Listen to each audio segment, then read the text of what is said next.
Hey there, all you cool, epic, and awesome fans, followers, and listeners. Welcome to episode 52 of the Cool, Epic, Awesome podcast. My name is Matt, and I'll be your co-host today. And I'm your other co-host, Joe. And just before we jump into things, I just want to say a couple things. For one, I just want to apologize about episode 51. For those of you that listened to that, I know my audio kind of got fucked up at the end. And just like the second half of that episode, I was going in and out. Having some microphone issues, so I just want to apologize for that. And then another thing I just want to say really quick is I just want to thank you guys for the overwhelming support that I've been getting recently on social media. We're almost at 1,000 followers on Instagram, which is, it might not seem like a lot for most. But it's big for us. Yeah, I mean, when we'd had like chilling around like less than 100 followers for a long time. Yeah.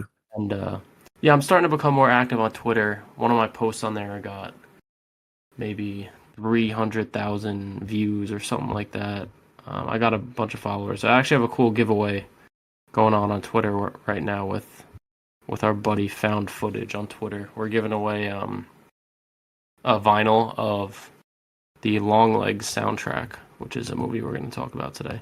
So yeah, that giveaway is going on until Friday, so go enter if you haven't already. But yeah, I just wanted to thank you guys for supporting us. And yeah, that's really, I don't know, Joe, if you say anything about that. You pretty much summed it up. All right, so yeah, to get into episode 52, we have a crazy foursome of movies today that are kind of all over the place. Yeah. We've got two horror that came out, which is Maxxxine and Longlegs.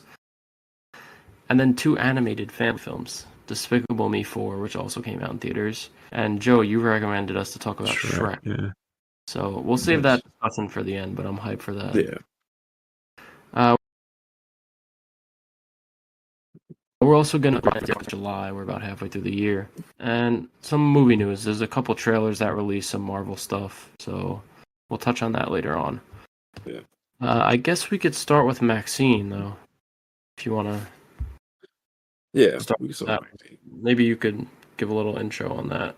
Yeah. So, for those of you who don't know, Maxxxine is the conclusion of a trilogy of movies by Ty West, which at first was X and then Pearl, and now this is Maxxxine. So it's kind of a sequel to the first movie in that says that like it takes place after the events of the first.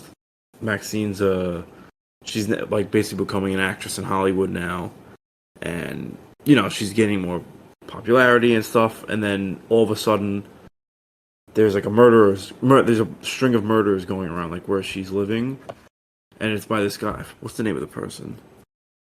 The Night Stalker. The Night Stalker, yeah. The Night Stalker. So it's this guy going around like kind of what did they say it's supposed to be? They think it's satanic in the beginning, right?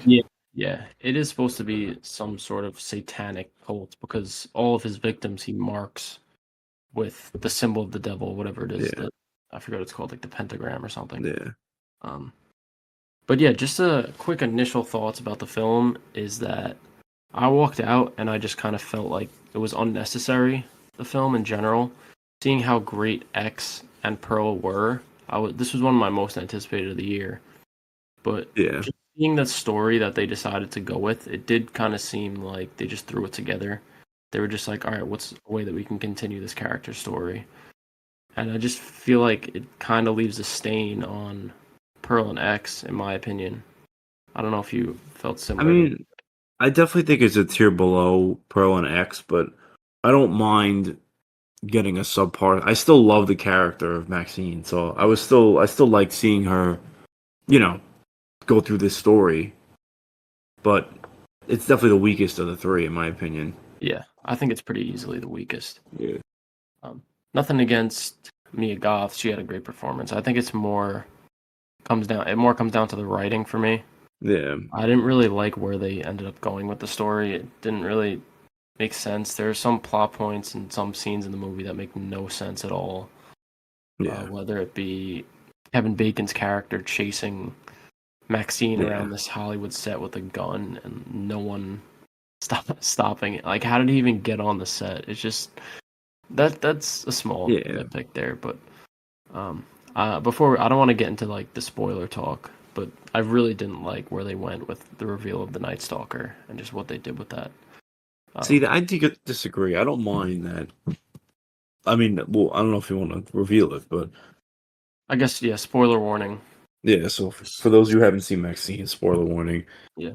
It's revealed that the Night Stalker is actually her dad, who's a preacher, right? Yeah, he's a preacher. Pastor, whatever. Um, and he's basically. Why is he even? I'm trying to remember why he's even killing the people. He thinks that they're part of evil Hollywood and they're not pure, and he wants to save his daughter and all this. I just felt like it was a stupid reveal. I didn't. It I didn't felt like very see. I gimmicky didn't. to me. I don't know. I wasn't a I big didn't fan of it. mind it being her dad. I just feel like the motives were weird. Like I just don't know if he's supposed to be like a. I don't know. Yeah, and then in the end, it turns into this weird cult Cult, thing going yeah. on, and there's these FBI agents that show up, and they're shooting these cult members, and it's just like, what are we Yeah, even doing here? Like, if you look at X and Pearl and compare it to what was happening at the end of this movie, it just didn't. It it just just felt feels so unnecessary different. to Yeah, me. yeah. Yeah, I don't know, but yeah, I want to talk about some of the things I did like. I think that a lot of the kills were cool. There was that one specific scene. It's not a kill necessarily, but in the alley where, Oh, is she? Maxxine basically crushes some guy's balls with her Yeah. heels. And it shows it. I appreciated those effects, the practical effects. It looked Yeah. really, really cool, though disgusting, but that's kind of the point of it. I also enjoyed her friend getting killed. That scene was cool with the knife, that big knife. They kind of were Yeah. foreshadowing that throughout the movie. I feel like this was the least gory of all of them. Like, I feel like Pearl and X had like way more memorable kills, in my Yeah, opinion. it did not feel like a slasher, in my No. opinion. Even though, What was like the goriest moment? I feel like there was nothing that maybe the Kevin Bacon thing, but that wasn't even. yeah, that also was kind of out of character for Maxine, I thought, because there's basically a scene in the movie where there's this guy who working for the Night Stalker, and Maxine is trying to figure out who the Night Stalker is. So she's like, "Oh, I'll kill you if you don't tell me, whatever." And she just ends up murdering this guy, but Yeah. she doesn't even give him a chance to Confess or not, like, just to give up who the guy is. yeah, she just kills him, and that doesn't seem like who she is as a Very character. on character, yeah. In the other But she's not movies, stupid. yeah, and also in the other movies, she didn't just kill to kill; she killed to defend Yeah. herself. Yeah. So, I did like Giancarlo Esposito's character as well. Yeah, he kind of Um, played like her agent. Yeah, I really enjoyed the setting. I like when movies constantly remind you what time period they take in. They I take agree. place in, and this took place in the 80s. So, Yeah. there was things like, for example, when the director of the movie offers, or not, or maybe not the director, but one of the FBI agents offers Maxine a soda, and it's like the new Coke, the one that was big in the 80s. Like, just little things like that. I like how it just reminds us, yeah, we're in the 80s.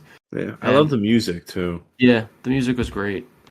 Um, It I sounded think, like an 80s rock kind of. yeah, I don't know if there's really any other Lot of things to say. notable performances that stuck out to me. I mean, I like that one detective, the guy. I forgot his name, but he wasn't like in it. He was only in a couple scenes. Yeah, Bobby or something, whatever his Yeah. name is. Yeah, he was in another movie this year. I saw Ezra. I don't know if you saw that. I don't think No. you saw that. But What is that? Ezra? he plays the father of this autistic Oh, yes. kid, That's and what. Robert De Niro. Yeah, yeah. That was pretty, yeah, I like him. He's a good actor. He's in the Ant-Man movies too. He plays He plays like the new father. yeah. But yeah, I don't know. I was very disappointed by this movie. Yeah. There was no like reason for it. There's no Substance to reason. it. There's no reason for Maxine to exist, in my opinion. X and Pearl were perfect as they were. Yeah. Just leave it. because they clearly didn't have a good enough story to justify this existing. Yeah. I in my honestly opinion. thought when this movie was coming out that it was gonna be like now that she murdered all these people, like she kind of like became a murderer and like was gonna start killing people in Los Angeles. Because remember, it was revealed it was gonna take place in like L.A. Like they had the first kind of preview thing of like the Hollywood sign. It's a Maxxine. Yeah, I thought they were gonna go in that direction. So when I yeah, saw the trailer, I was honestly really surprised. I thought so as well. But yeah, then they introduced this new character, the Night Stalker, and all this. And if you think about it, this film really doesn't connect to the other two at all. I No, mean, definitely very not perfect. very loosely. X, there are connections. They mention the Texas porn star massacre, or whatever it's called, something Yeah, like that. And there's obviously the plot point of in X, you find out that that pastor who's talking on the TV is her father. But I feel like when they made X, they weren't like, oh yeah, we're gonna make her father actually this secret Hollywood killer. yeah, It's no, gonna, they weren't thinking of that when they made X. yeah. Also, I don't understand. Like, how did he have so much money? He lived like on an insane crib that had a gondola coming to it at the top of Hollywood, and he's a pastor. Where do you get all that bread from to do that? I, Oh I don't wait, know. now I don't. I thought that wasn't his house. I thought it was like a. Isn't it like a gala there or something? I thought it was his crib. I mean, Remember, because they're supposed to go to meet him at a gala. well, they say that he's hosting these parties, and that's how all the girls end up Oh going there yeah, and getting killed. But that's fair. I just assumed it was like a. I don't know. Like it wasn't his place. It was just like a random. yeah, I did like Maxine's character arc in this though, how she wants to go because X and Pearl do have those elements of pornographic things in them, Yeah, and this is her trying to say, I'm more than a porn star. I want to be a real Hollywood actress, a real star. I enjoyed that aspect of the film and yeah, how she's trying to, push herself out of that pornographic area. and get more into like the like real movies and stuff Yeah. like that. Although there is a lot of pornographic things in the movies. She works as a dancer. Answer, And yeah. This was the most tame though. I think. yeah, in that area, I agree. I think so. Besides me, I mean, Pearl is kind of tame too, Yeah. but yeah. Um, I know T or Ty, I think Ty West. Is how I you pronounce was. it? Yeah. Yeah, I think Ty West has made comments about how there's an idea for a fourth film. I don't really know where they could go with that. Yeah. He said it would take place like later on in Maxine's life. I know you That's mentioned to something me that you had a good idea for another film they could do. I did. I don't remember what I said. Remember you said The Puritan? Oh yeah. Oh, I thought you meant like how to continue the Maxine thing. But I said instead of doing something with Maxine, so in the movie, she gets the lead role in this movie called The Puritan 2, which is like a. It's supposed to be like a horror movie, but I think it's supposed to be kind of like an Evil Dead riff, like because it's supposed to be like a remake of the first one. Yeah. So, but I said they should make that movie like The Puritan instead of doing like a movie with Maxine, because I feel like Maxine's story is like Yeah, it's there's pretty not. much wraps. Yeah, I mean, it would but yeah, continue. Like they could still work together, like Mia Goth and Ty West. Because I I know, think like, that's a good idea. yeah, Something in the vein of of Thanksgiving, Thanksgiving. yeah. Yeah, how it was a spoof trailer turned into a real movie. And And just I like know, a make all they have to do is say she's like an evil. She I don't know bites an apple and like she becomes like a demon pilgrim. I don't know. yeah. Um, but yeah, I mean, just because we have a long episode, I don't really have much else to say about this. Yeah. I'm very disappointed. Still think it's serviceable. I don't think it's a bad movie by any means, but No, it's enjoyable. I didn't it's walk out enjoyable. oh that was like I wasn't like angry. I was just like, well, that was disappointing. Yeah. So, yeah, I gave Maxine a 3 star or a 6 out of 10. It's serviceable.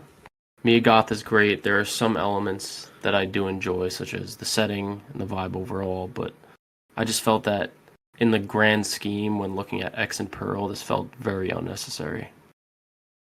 Yeah. So I actually gave it a 2.5, so a 5 out of 10. It was pretty mid, you know. I mean, I enjoyed Maxxine. Like, obviously, Mia Goth is really good, but the story just felt so unnecessary, in my opinion. Yeah, it's sad. Sad how Maxxine's going Yeah. out. And honestly, I don't think it's doing well at the box office either. Nah, but I mean, I doubt it had a big, like, huge budget. Yeah, and the other horror movie we'll talk about in a bit did Really well, fantastic yeah. at the box office. But yeah, I think we should break it up a little. So for the next movie, I'd like to talk about Despicable Me 4, if you're down. Yeah, that's fine. So I'll introduce this one. Yeah. So Despicable Me 4. I'll read the synopsis here, just so I don't miss any details. Gru and Lucy and their girls, Margot, Edith, and Agnes, welcome a new member to the Gru family, Gru Jr., who is intent on tormenting his dad.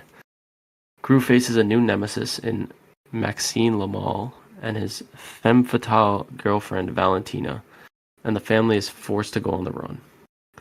So this film basically follows Gru's relationship with his newborn son, Gru Jr., and they kind of just throw together some story about how there's some guy who he went to villain high school with that they had a falling out in high school, came back and wants to, destroy him now because he stole his dance at the talent show. Yeah. Very, very, like very kid movie, which in fairness, it is a kid movie, Yeah. At first, I really wasn't liking it, but it did start to grow on me a bit as it went on. I did kind of like the whole Gru Jr. aspect and how he didn't fuck with his dad. Yeah. And towards the end, he ends up liking him. One thing I really did not enjoy, though, was Will Ferrell as the villain, Maxime. Yeah, he was very forgettable. I honestly thought when I saw he got cast in it, I thought it was going to be, I don't know, I thought he'd be a little more memorable. Yeah, me too. He's giving this weird, like French accent. It's so irritating. Every time he came on, I was like, what? I don't know why they I would have preferred if he just talked regular and not with the accent in the movie. Yeah, same. I mean, he's a good voice actor. Yeah, he voiced Megamind. He was great in that. Yeah, no, he was also the dad in the Lego movie. Like he voiced like the kind. Yeah, I've never seen the Lego movie, but who you taking, Maxine or Maxime? That's the real question. Maxime. That's his name. Oh, that's his name? The character's name is Maxime. Maxime. I didn't even know that. Yeah, that is kind of funny though that his name is Maxime and they released the same day. But yeah, so Maxime, played by Will Ferrell, his character's motivations make no sense to me. I feel like it might have been a riff on The Amazing Spider-Man, because to me it seemed like his motivations were similar to the Lizard, where in those movies the Lizard's like, oh, I want to turn everyone into lizards. And in this movie he's kind of just like, yeah, I want to turn everyone into cockroaches. But there's no real motivation behind it. I thought his motivation was more he just wanted to get Gru's kid. Yeah, but like he wanted to take over the world by turning people into cockroaches. He did want to get Gru's kid, yes, because like I mentioned, there was the whole aspect of him not liking Gru because Gru stole his thing at the talent show or whatever. I don't know. Yeah, something like that. But yeah, so are you a fan of Minion humor or no? No, not really. I mean, I'm obviously not the target audience for Minion humor, but I'm sure this was great Minion humor. I don't really know, yeah, the quality. On a Minion humor scale, it was probably pretty high. I'm sure it was serviceable. Minions are so weird though, because their audience ranges from little babies to Facebook grandmothers and mothers. So strange. I actually like Minion humor. I find the Minions funny. It's just because of how stupid it is. Stupid, yeah. It's like kind of low level slapstick, I think. Yeah. It's definitely slapsticky. Them blowing each other off and just like saying stupid things. Stupid, yeah.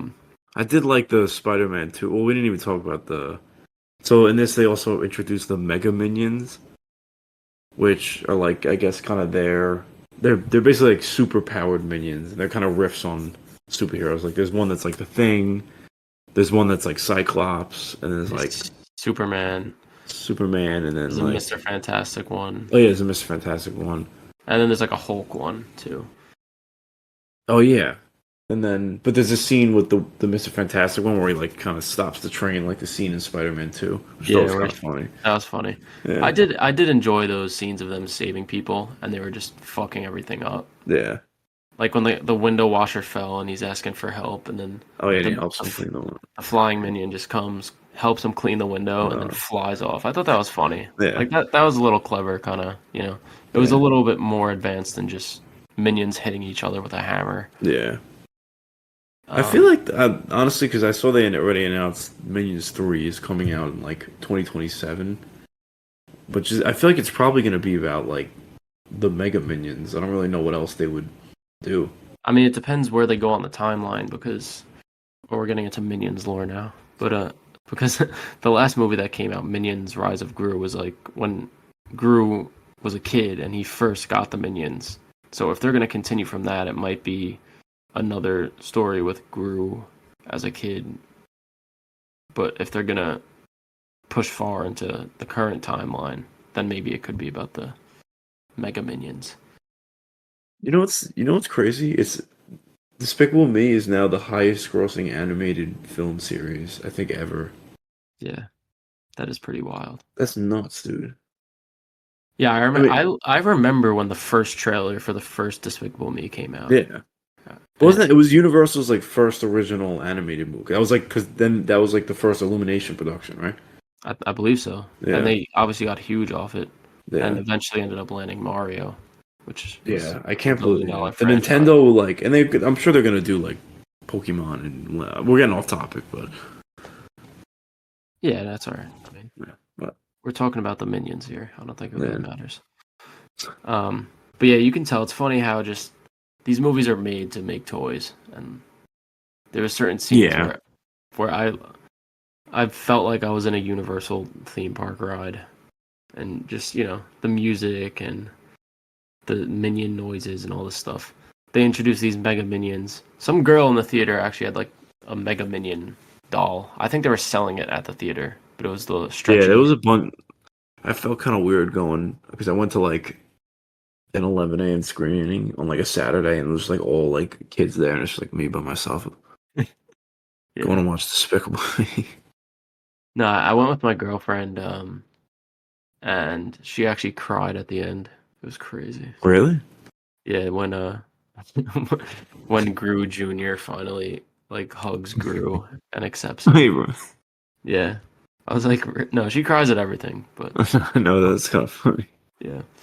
Um, yeah, there's also that other. What did you think of that girl character? The one that's kind of a villain in training.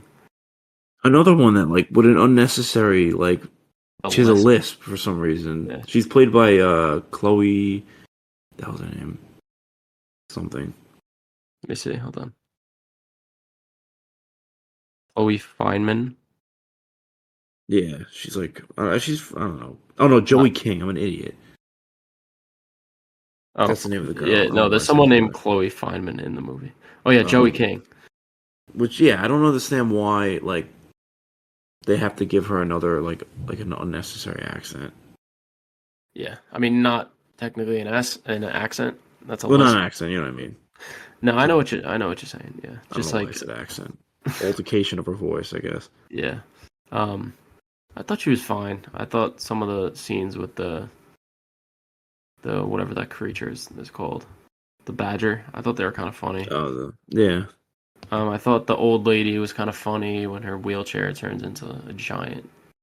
Yeah, that was kind of fun. Honestly, yeah, the movie was kind of like stupid humor. Yeah, as it went on, like I said, it did grow on me a bit more. I did end up enjoying it a decent amount. Another thing I liked, and we'll get more into this when we talk about Shrek later. I love when animated movies end with big dance numbers. I just think it's a lot of fun for kids Yeah, and for me. Um, I thought it and was cool this is that a they pretty did that. big. They have like all the if you keep up with the I guess the Minions verse or whatever.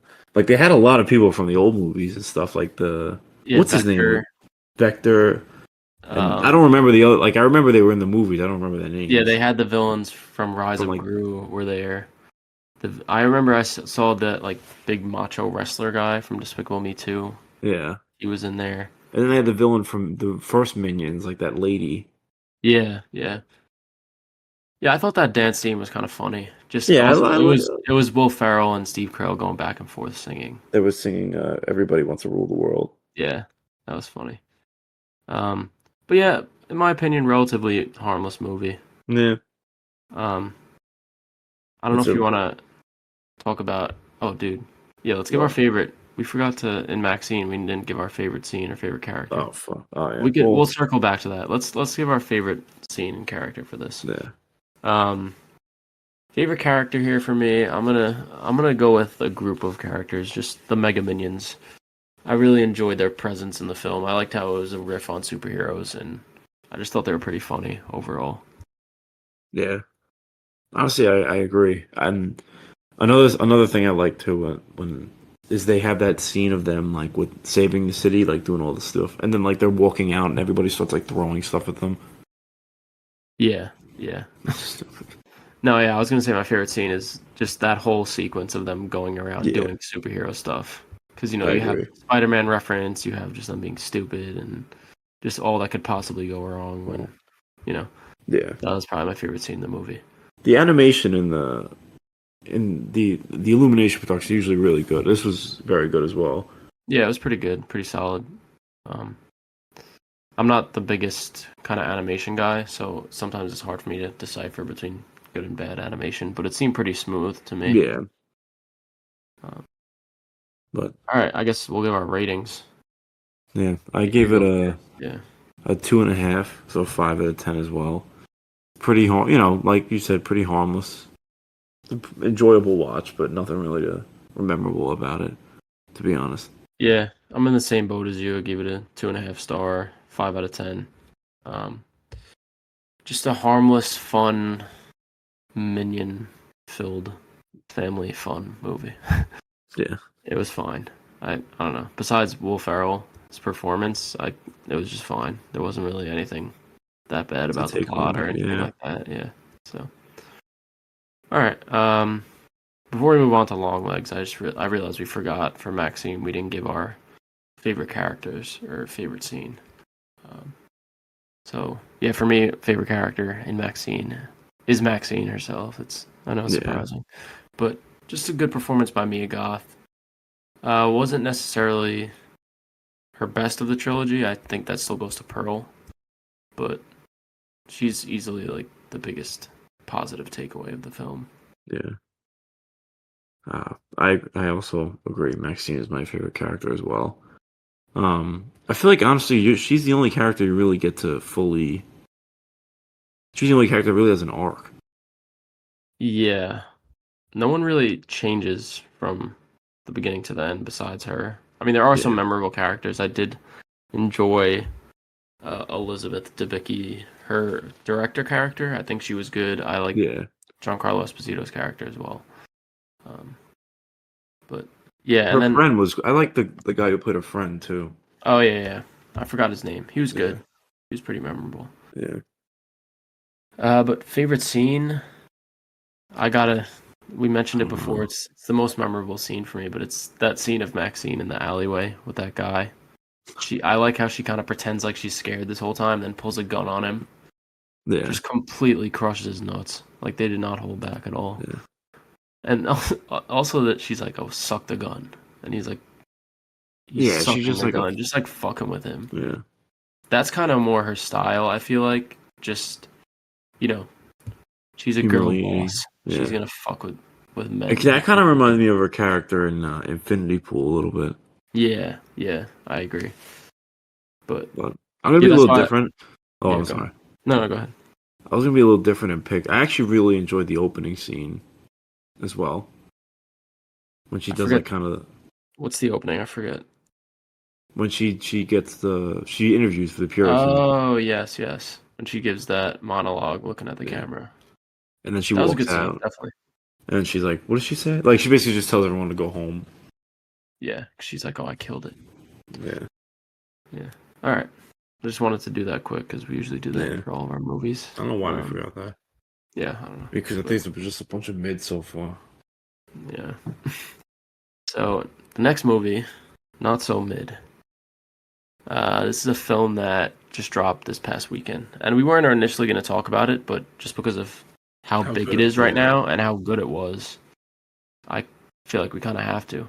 Yeah. And that is Longlegs, directed by Osgood Perkins, who, funny enough, I'm pretty sure he's the son or grandson of Anthony Perkins, who we just watched in Psycho. Oh, really? Yeah, I know they're related in some way. I feel like I didn't know. Wow. grandson makes more sense. Yeah, most likely. Let me see. Hold on. Before I misspeak, let me see if it says it in like in his description. Oh wait, yeah, he's the elder son of the actor Anthony Perkins. Wow. So yeah, we just talked about Psycho. A couple weeks ago, yeah. Yeah, which is interesting. But yeah, Longlegs. So it basically follows this FBI detective who gets put on a case that had basically been dead in the water for a while of the serial killer that's going around and murdering families or seemingly making families murder themselves because there doesn't seem to be any forced entry and Yeah. all of the wounds seem to be self-inflicted and they end in a suicide. Yeah. And this girl basically joins, and when she joins, she starts picking up a lot on the case. The case really picks up, and it sort of goes into her eventually coming face to face with the killer. And yeah, just that whole journey Yeah. and, the connections to the occult and things of that nature. Yeah. So what Now, was your initial reaction? Because I know you saw it last night. yeah. So I just want to start off by saying I feel like from the second the movie starts, like something about the way that the way the movie's shot, like I don't know, it just creates this sense of like anxiety almost. I don't know if you know what I'm talking about, Matt. Yeah, it's definitely very tense, and I agree. It does have to do with how it's shot. I think just the lack of camera movement and the long wide shots Yeah. just in the sort of looking at everything as if you're a fly on the wall watching Yeah. it. Like there's one scene in particular at the beginning when they do that first sting operation with Lee Harker and her partner, where they're basically walking up to houses, knocking and asking if they've seen this person.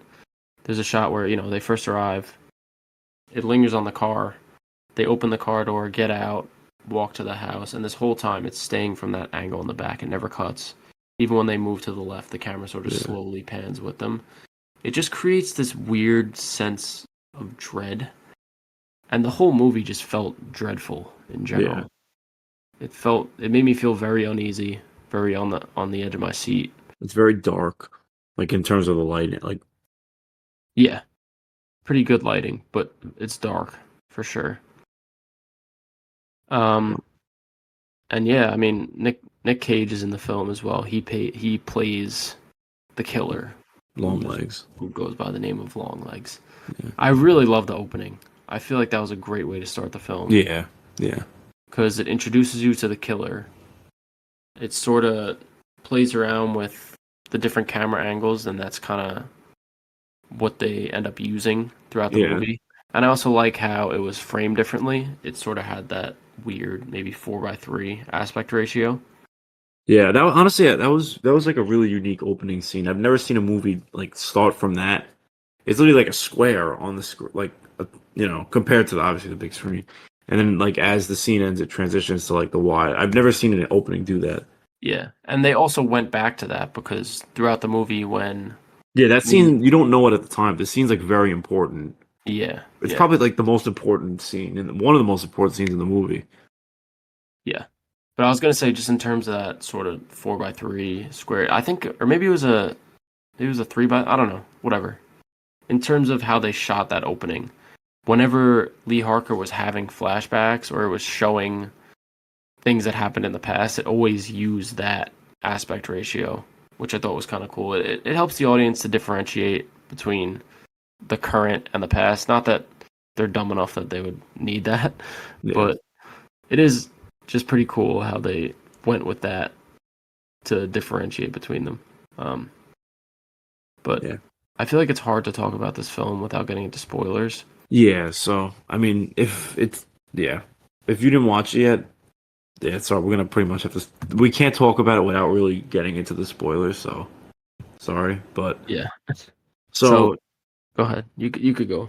essentially, they start to figure out that he's murdering people that are born on the daughters that are born on the 14th, and it has to be like I'm sorry, like those are the people that are getting murdered. It's like daughters on the 14th that are born on the 14th, and it's like always a family of three, right? I don't know if it's always a family of three, but it's Or it's always just a family with a daughter. yeah, and it's always the dad kills everyone else, and then kills himself. And Yeah, there's no like it's self-inflicted wounds. Like it's not like anybody like broke in or anything like that. Like it's all happening from within the house. it's basically an impossible case. Yeah. And the major thing about the movie is that it's established from the beginning.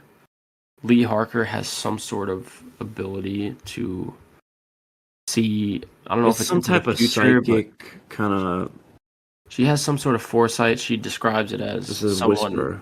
tapping on her shoulder and telling her where to look. Yeah.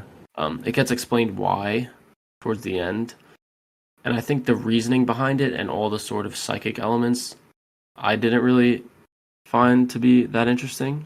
I wish they would have kept it more grounded because I by the end, it turns out that um, Longlegs is basically controlling these people through a doll that he gives to the daughters with a metal ball inside of its head. And he's forcing them to kill themselves and each other. And it's through satanic rituals. I yeah. just felt like it was going for something serious, and then it kind of went a little bit too off the rails there. I wish they would See have. that I disagree. I like how it's still a very grounded story, like but there are little kind of elements of like I don't want to say like sci-fi, but kind of like horror kind of I don't know. I don't want to like I don't know the word for it. Supernatural kind. Yeah, I guess that would supernatural, be supernatural. yeah. Yeah. They lean into a little bit more of the supernatural. Like there's a lot of scenes of like there's multiple scenes in the movie where like there would be like a big like devil figure. Like it almost looks like a giant goat. And it'll be in the back of a shot for like a second and then just like pan away. Yeah, I thought that was really cool. That was really cool, yeah. At first, honestly, the first time I saw it, I thought it was just me, and then I started realizing it was like You thought I you was were like, oh just shit. hallucinating? Yeah, I thought it was me just bugging out. I was like, I just. Did you But have a packed theater? yeah, yeah. I went to a Monday night screening with subtitles, and it was packed for some reason. Isn't that funny? But Did you went with a friend or by yourself? I went with two friends. Yeah, okay. Yeah, I went with a I friend, thankfully. I was gonna bring my girlfriend, but I figured she would be too scared yeah. because So what? That's what I was gonna say. Did you think it was like as scary as people?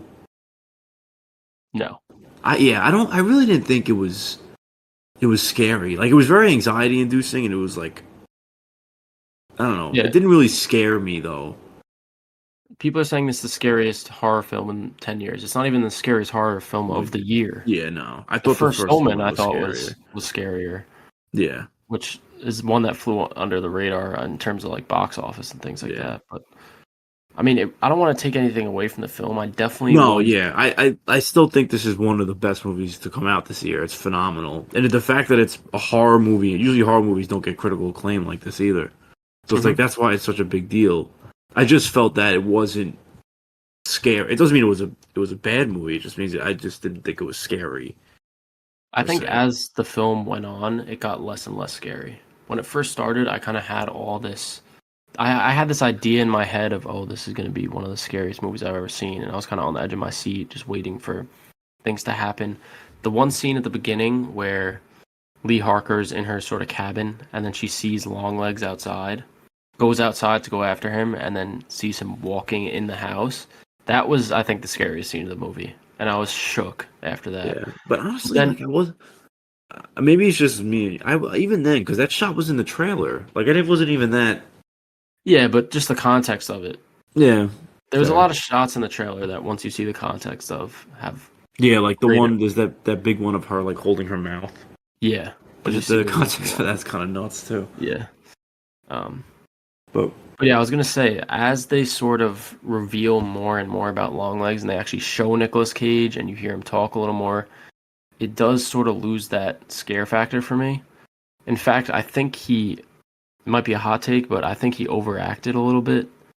There were scenes of him speaking that kind of took me out of it, especially that interrogation scene. I just think it was a little bit too much. I liked it. I don't know. I disagree. I really enjoyed it. I feel like if this was a different actor, and because it's Nicolas Cage, a lot of people can't take him seriously. I don't know. Then It's they, not that I can't take him serious. no, no, It's just, no. I know, but I feel like because you said some people are. It's not. You're not alone, and some people are saying that he kind of is a little overact. I disagree, but some people are saying that. But I'm saying like, I feel like if it's some people think he's overacting just because of kind of the actor he is. That makes yeah, sense.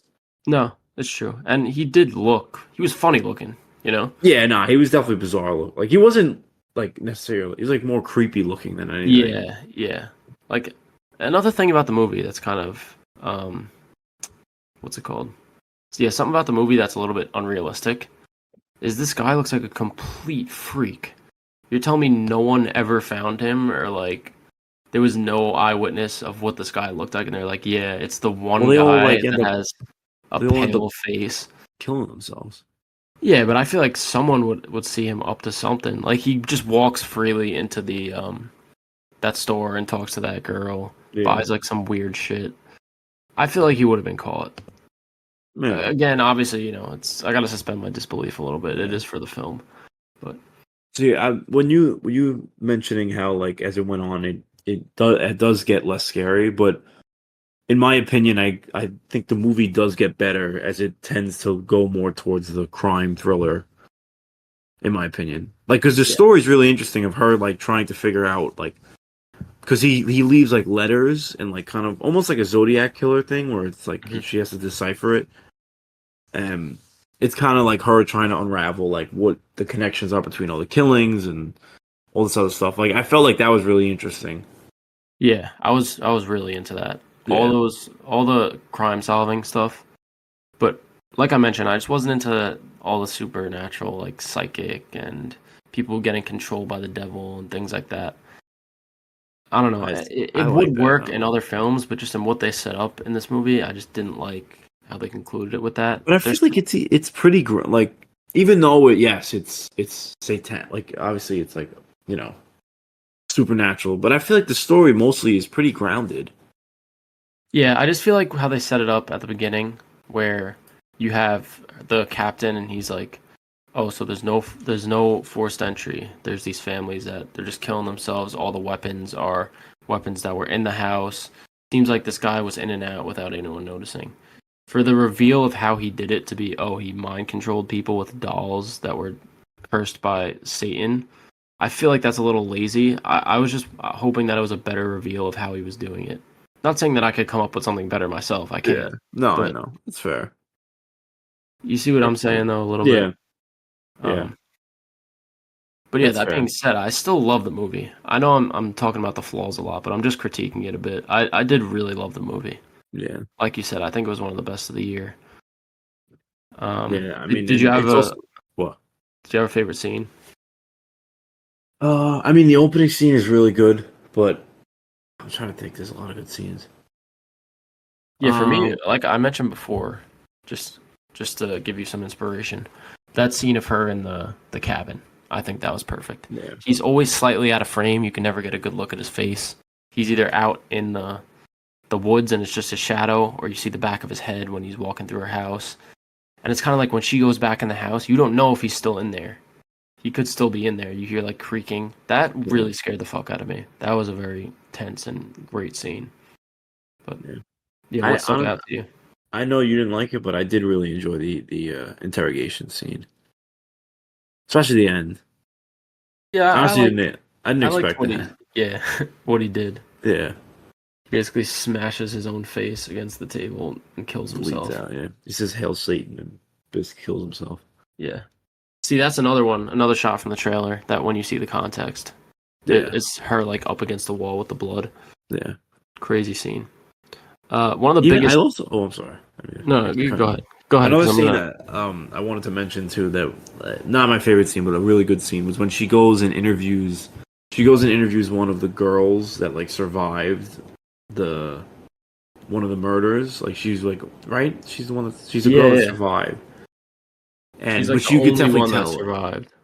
she's like very like I don't know if she believes it or what does she say? She seems to want him to come visit her for some reason. Yeah, It's really weird. I It's don't know who almost the like actress was, but Kiernan Shipka, her name is. no, but I really She was enjoyed the great. scene. Yeah, she was Yeah, great. She had that accent that was kind of cool. yeah, Just really uneasy feeling character. yeah, Um, but yeah, I was gonna say one of the biggest plot points we haven't mentioned is that it's revealed that Lee Harker is actually connected to this killer in some way, yeah. and it's through her mother, who.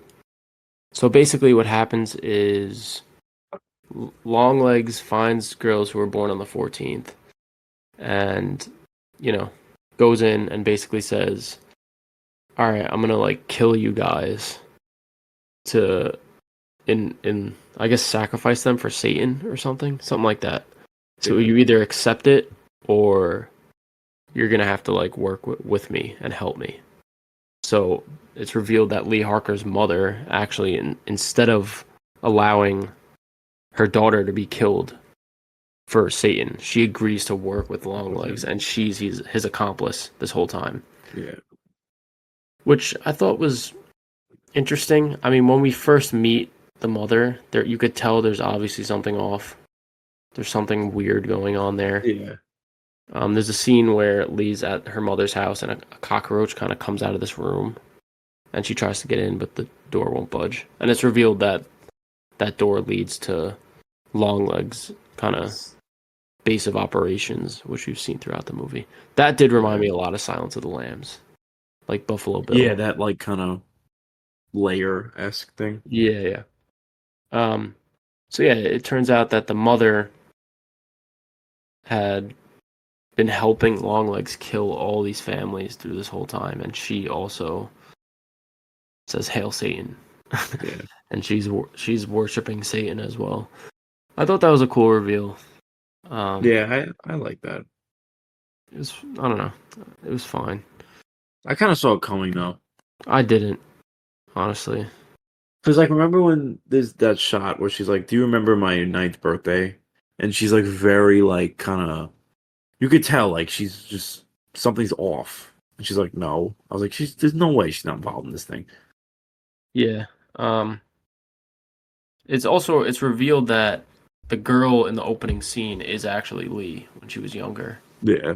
which was cool because that's the first thing they show you, and you kind of And you that, don't that you don't know until the end. So that's another great scene is like when so she how they find out what the guy looks like is she's starting to realize that she's has some connection to him and she goes back to her house and finds like old pictures and it's revealed because in the opening scene it's like Longlegs going up to like basically a little girl and the little girl takes a picture of him and that's like the opening scene and it's revealed that she was that girl like she was the one that took the picture of him so like she gets like this flashback when she looks at the picture and then it's like that's like the first time you actually see Longlegs' face I think right yeah, that's the first time we see it. yeah So yeah, that was a pretty cool reveal, and it's sort of has this childhood trauma aspect to it where you block out memories of traumatic experiences. But I think it's revealed that the reason why she doesn't remember is because of this doll. yeah So if you guys are confused about the doll part, if you haven't seen the movie, Longlegs basically makes these, I guess, American Girl dolls basically that yeah look identical to the daughters, and puts this sphere, metallic sphere, like a Fushimi ball, in its head that's supposedly cursed and has satanic powers. And it's I, they get gifted to the family by the church, quote unquote, but it's actually him.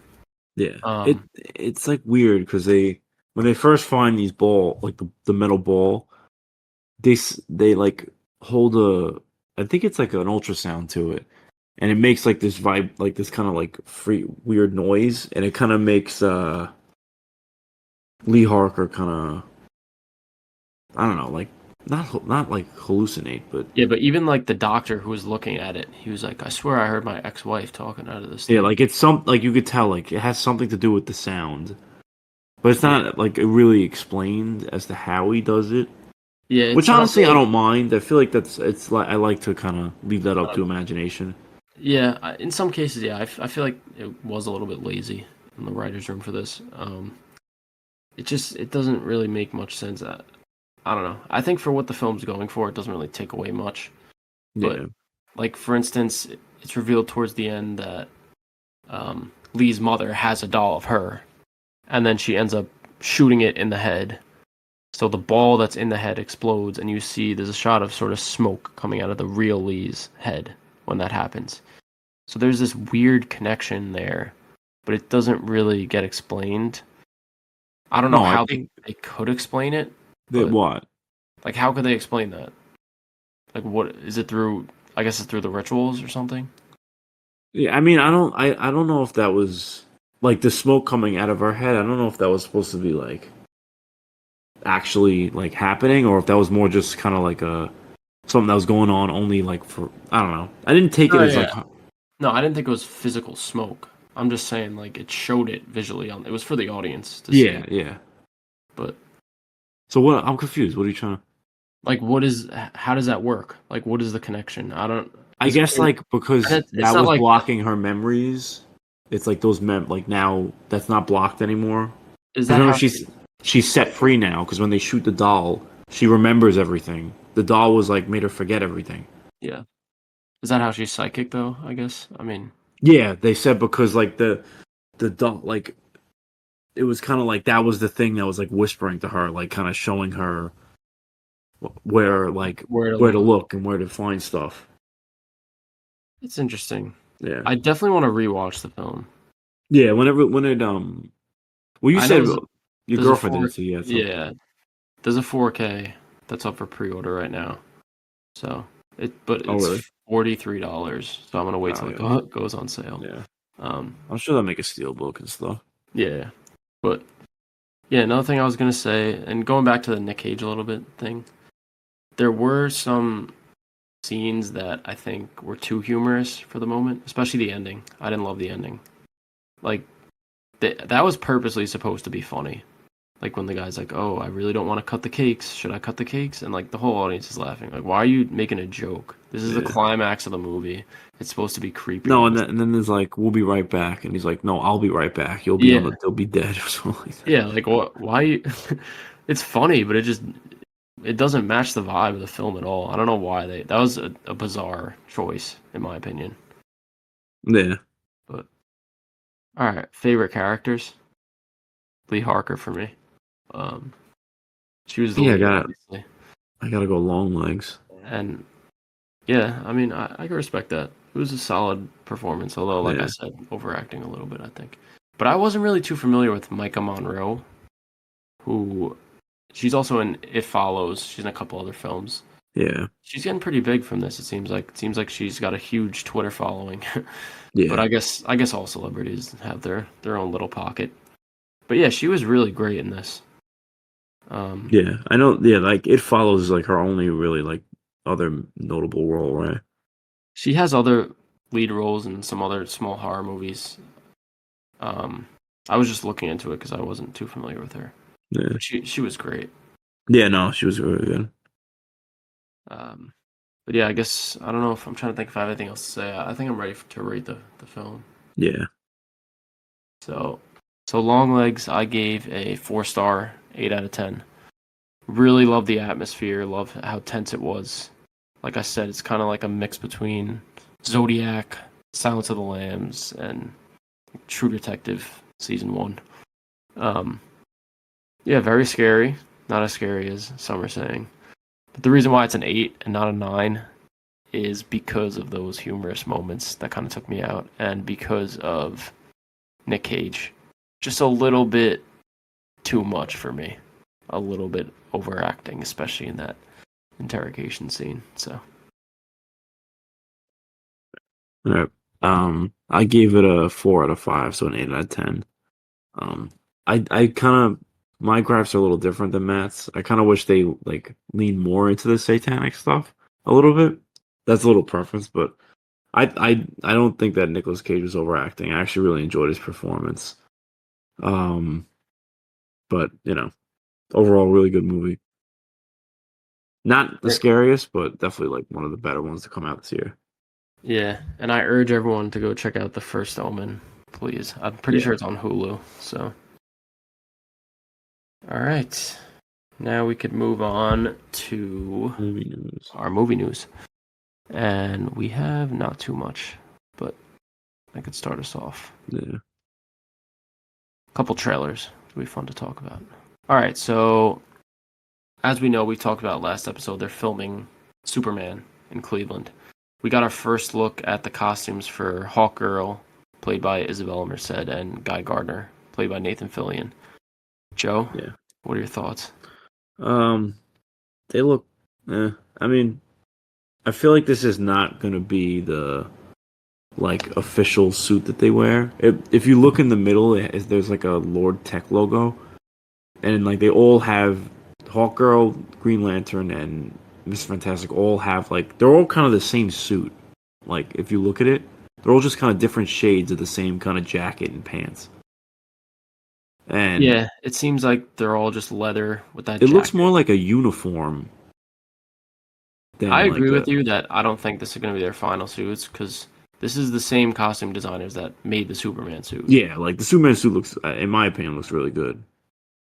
It does, like you said, it looks like a uniform, especially the fact that all of them have that big logo on the center.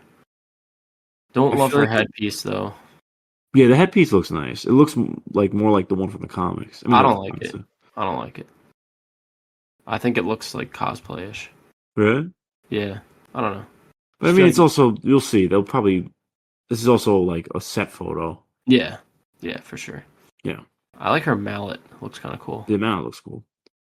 I Guy think the Gardner's Mister hair is not as orange as I would have liked, but that's all right.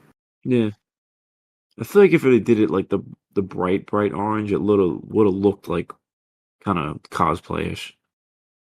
It already looked cosplayish in my opinion, but I see what you're saying. What were you gonna say You know what again? I mean? Like a oh, I think the Mister Terrific one out of these kind of suits is the best. Yeah, I'd say pretty easily, Yeah. but they're still filming right now. I think they're Yeah, sort of but I'm wrapping sure by up. the end of the film they're gonna have like Guy Gardner's suit is pretty like it's a unique suit. It's like weird. It's kind of like like a I don't know if I have a picture. I don't even know how to explain it. It has like black sleeves and like the front is green. Yeah, I don't know. These are mid, in my opinion. Yeah, Or mid, but all but right. we'll see. Yeah, let's move on. So apparently, Arkham Asylum series that was supposed to release on Max is no longer moving forward. And Yeah, this was a series that at first it was set in Matt Reeves' the Batman universe. Then James Gunn was like, no, it's set in the DCU. And now it's just not happening. So, yeah. I mean, I feel like this show has had issues like even before the whole like James Gunn takeover. So I don't really think that's like a. I feel like I don't know. yeah, there was also supposed to be a Gotham PD show. I don't know if you remember that. Yeah, this originally started out as a Gotham PD show, and then it was announced that it became an Arkham show. Like it was, I think an Arkham Asylum show set within the Batman universe just makes so much sense. It would be so cool. yeah. If they got Barry to come on as the Joker, that would have been awesome. They never But pulled Dano back as a Riddler. yeah, I'm just scared that this. I know it's supposed to be set in the DCU, but I'm scared that this is a bad sign for the Batman Part 2. I don't Dude, think so. I have a weird lingering feeling that movie's never gonna get made. No, they said they're gonna film. They're supposed to film early 2025. We'll see. We'll see. Trust I me, I don't don't know. think they're gonna. The first one made what, like $800 million? Yeah, but I think just for brand synergy, they're gonna have what, two Batman movies released the same year. They don't care. They're having. They what you call it? They're doing like all the animated stuff with Superman. They have two Superman shows out right now. A movie. They're gonna have a Supergirl movie coming out. Yeah, I don't think we'll it's see. gonna. You I'm know. just. This makes me a little nervous. That's all I'm gonna say. I'm No, sweating. the reason why I'm not nervous is because this show always had turmoil from the beginning. It was not like this was like the first hiccup in this show. Like this, even from when it was first, it was originally a Gotham PD show, got changed into an Arkham show, and then like two writers left. Even the writers left like before Gunn even took over. Yeah. So yeah, I see what you're saying. But yeah, still All right. disappointing though. I would have Yeah, been cool. would have been cool whether it was set in the DCU or it was set in the Yeah. Batman verse. Still would have been cool. So, all right. Next thing was we got our first teaser for Agatha All Along, which is the official title of the new Disney Plus series that's gonna star Catherine Hahn's Agatha and her Coven of Witches. So this series is gonna drop 2 episodes on September 18th and then go into Halloween season. I think the trailer looks fine. It's not Yeah. something that I'm really rushing to watch, but I will watch it because I love the MCU. Yeah. What did you think of Wiccan I in of the what? trailer? Wiccan? Oh, I mean, he looks fine. I don't really know much about him, Do you but think Wanda's gonna show up? Because they show her dead body. uh, I don't know. I feel like no. Yeah, I feel like no. I saw something that so there's that moment in the trailer when W. Maximoff sort of appears on that card that's attached to. Yeah, I think it's in a she'll morgue. definitely be referenced. I think like I she'll saw her. Well, I'm sorry. no, I saw people saying that it might stand for William Maximoff, Billy. So, Eh, eh, eh, I that don't would be know. kind of cool. It was like a subversion of expectations. The thing is, I'm a But big what? Catherine Hahn fan. I really love Catherine Hahn, so I would watch this just for her. But does Agatha really need her own show? Like, where is this going to connect within the broader MCU? I have no idea. Maybe like the only thing it can is maybe like Wanda's resurrection. I think that there's 3 routes that this could connect with when we're talking about Oh the. yeah, maybe actually. There's one, the Young Avengers, Yeah, which with Billy, Wiccan. Oh, Billy. Yeah. and then there's 2 is I could see Agatha maybe finally coming free from the spell that Wanda put on her, and by the end of the series, she is just a witch out in the MCU, and then maybe she'll join the Midnight Suns. I could see that happening. Or 3, like you said, it could lead to the resurrection of Wanda, which I think is inevitable at some Yeah, there's point. no way So, they're not. Yeah. of those 3, I feel like her on the Midnight Suns would be kind of cool. I would like to see that. She's Yeah. sort of got that But I just feel like supernatural. her character is like a musical kind of.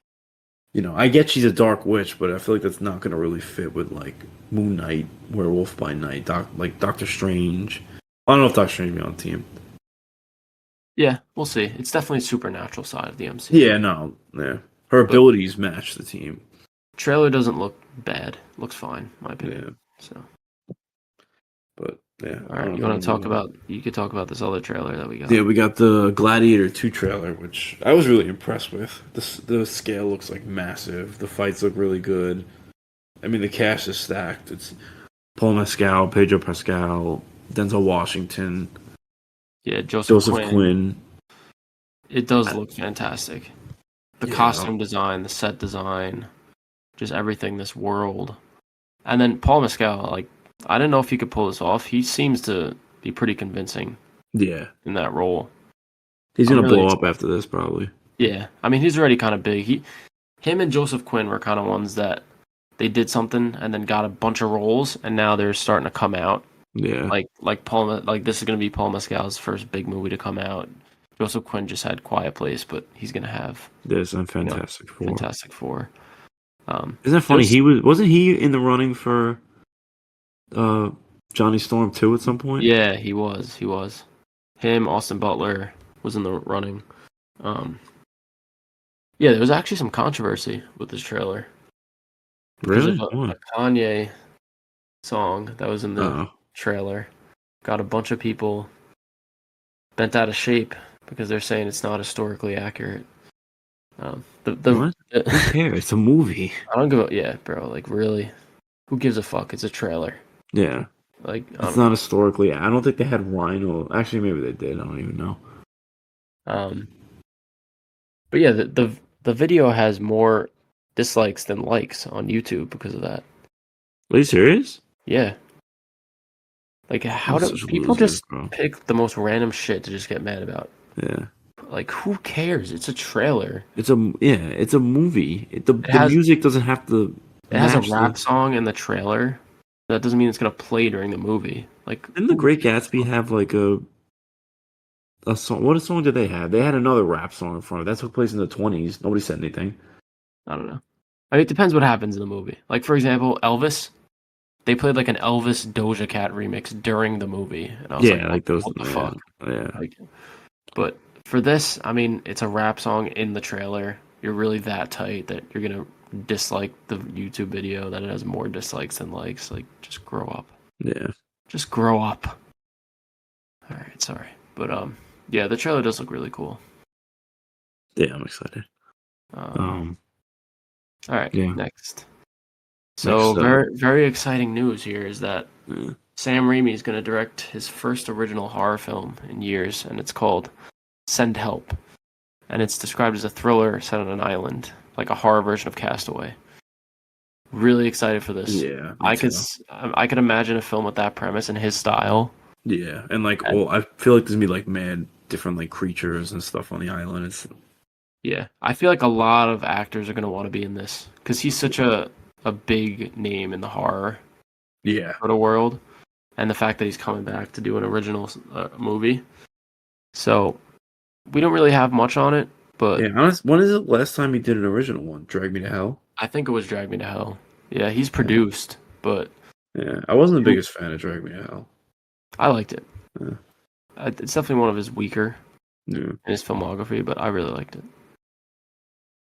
But All right. yeah, Yeah. I'm excited for this. Very excited. Just wanted to mention that. But Yeah, no, I'm just saying. I just wanted to mention it. he had one taste of the superhero movies. He went right back to his roots. Yeah. Yeah, The we MCU, not superhero. I should say. yeah, we also got a first poster for Shrek 5, which is releasing July 1st, 2026. Yeah. I'm pretty sure this was very reactionary to Eddie Murphy's comments, which we talked about last episode. Yeah. Where You could tell this they had like apps. Looks like probably this probably looks like the first poster they released for the first trailer, except that it's an S in the first one instead of a yeah, 5. but yeah, because last episode we talked about Eddie Murphy. I don't know. I think he was doing press for Beverly Hills Cop 4, and he basically was like, "Yeah, we're making Shrek 5. We're Like we're recording 6 it right months into now." production right now. Yeah, and like there was not a. I guess DreamWorks. No, I saw stuff. That's not the first I've heard of Shrek 5. Yeah, I mean there was whispers of it, but he just But I didn't know they were recording. Like I didn't know that. So after that, a week later, and then DreamWorks releases the poster and official release date. So apparently, I know we talked about it a little bit, but Eddie Murphy's coming back. Mike Myers, Cameron Diaz, everyone's coming back. I'm assuming what's his name that plays Puss in Boots? Yeah, Antonio Banderas. Banderas. So we'll talk more about this, I guess, when we get to Shrek. Yeah. But yeah, it's just a poster. We posted. I'm sure it's gonna make. I actually think it's gonna make a shit ton of money. Yeah. Like Shrek is something that I feel like is only grown in popularity as the movies have ended.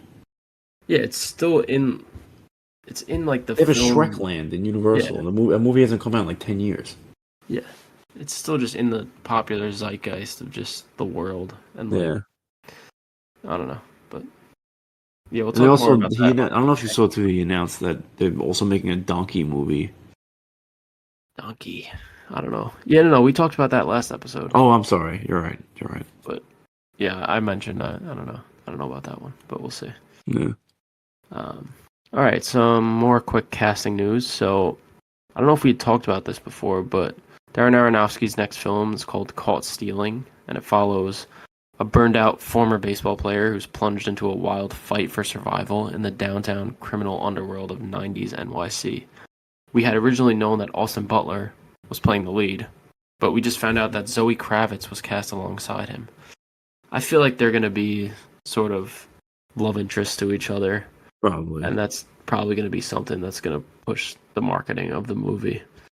Yeah, I agree. Big Zoe Kravitz fan. I like. You think this is going to be like an Oscar push? I think so. Aronofsky just is fresh off The Whale, which Oh was a yeah, big I mean, Oscar yeah, movie. So I could see it making an Oscar push. I feel like Butler is going to be trying for that Oscar for the next couple years because he missed out with Elvis. yeah, So we'll see. I I agree. mean, what are your thoughts on this casting? You like Zoe I Kravitz? like it. I feel like he's. Oh yeah, I like Zoe Kravitz. I love her in Batman, obviously, but um, I don't know. I mean, they didn't say anything about her character, right? It's just that she's the co-lead. Yeah, it Or just says she's cast alongside all him, alongside. So but that usually means that they're the he's the co-lead. co-lead. But I don't know. I mean, I'm wondering like if there's gonna be because there's gonna be some type of twist on it, like with Aronofsky. Like there's gonna be some type of like, you know, Yeah, I mean, The Whale didn't really have that, but I love Aronofsky's style in general. yeah. So. All right, yeah, that was a little quick one. Um, Mm. this is a big one. You could Yeah. talk about this.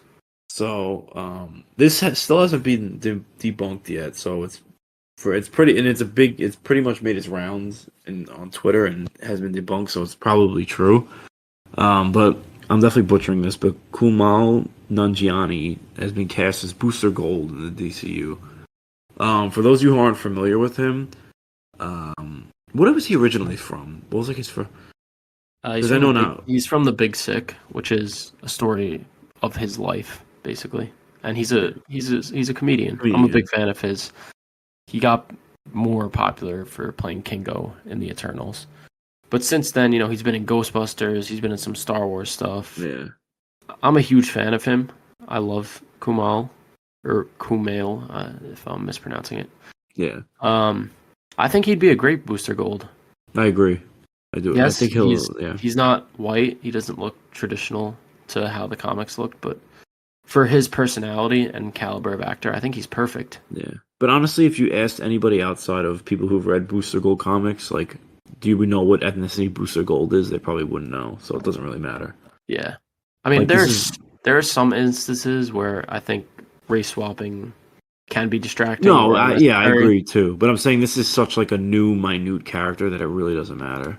Yeah, and like I said, I love him. So Yeah, and he I fits hope the this role. is Like, I hope this is true. And I know you mentioned like James Gunn usually is the first one to debunk shit when it comes and out I'm on pretty Twitter. sure like it was revealed, not revealed, but someone saw that like James Gunn's following him and like a bunch of Superman actors are following him.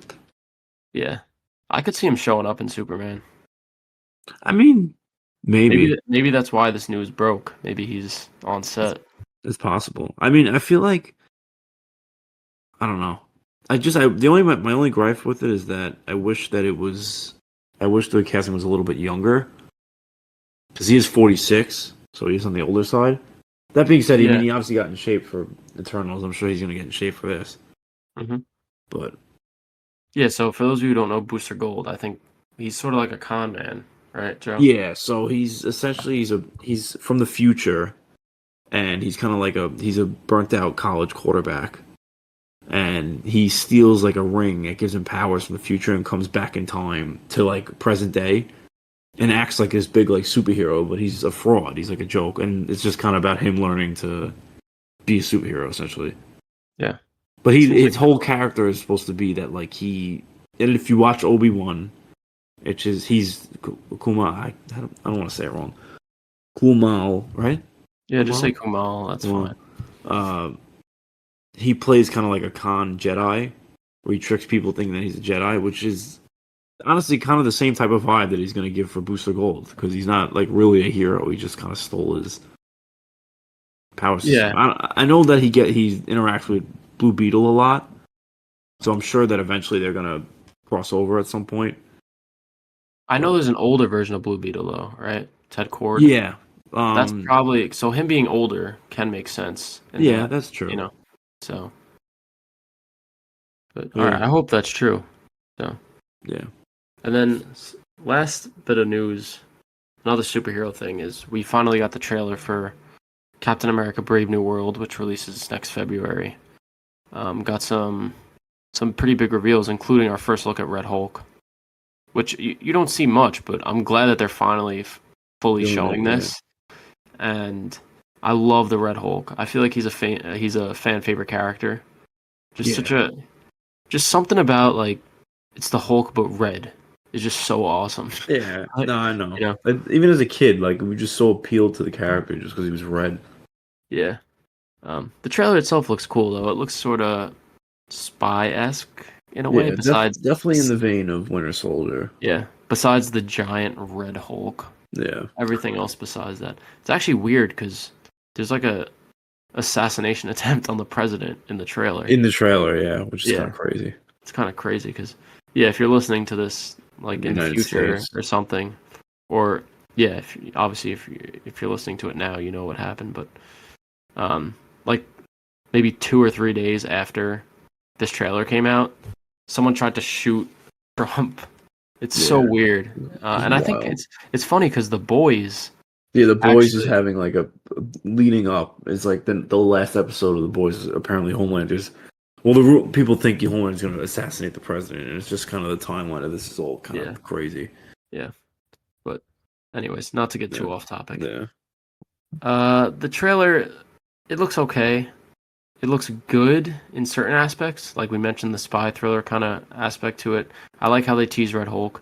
Some of the CG looks very spotty, especially with that cherry blossom kind of area. Yeah, I don't understand. Literally, like the cherry blossoms in Kung Fu Panda 4 look better than this. I don't understand.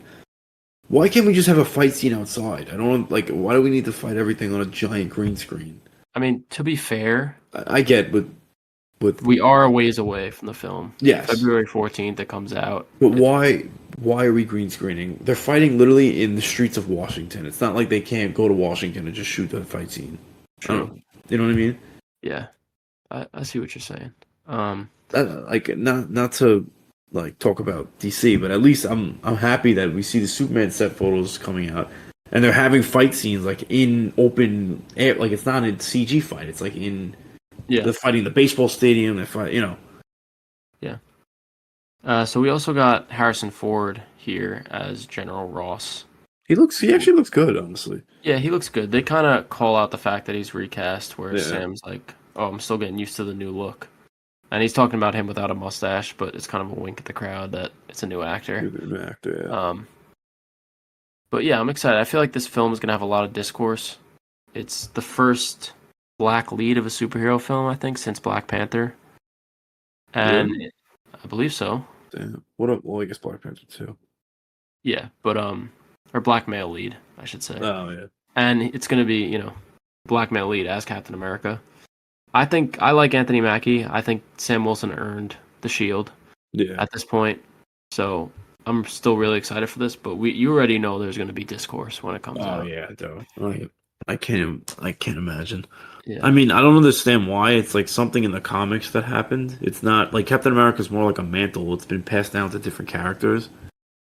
You know. Yeah, but the thing is, most of these people have never read a comic book in their life and are just like, they see the headlines, Captain America's black now, and they're like, oh, they're always trying to do this and that.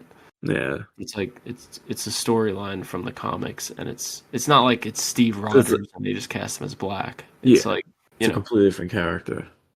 But I mean, what are you gonna do? You can't. If people aren't gonna see a movie based off the color of a skin's actor, that's on them, honestly. yeah.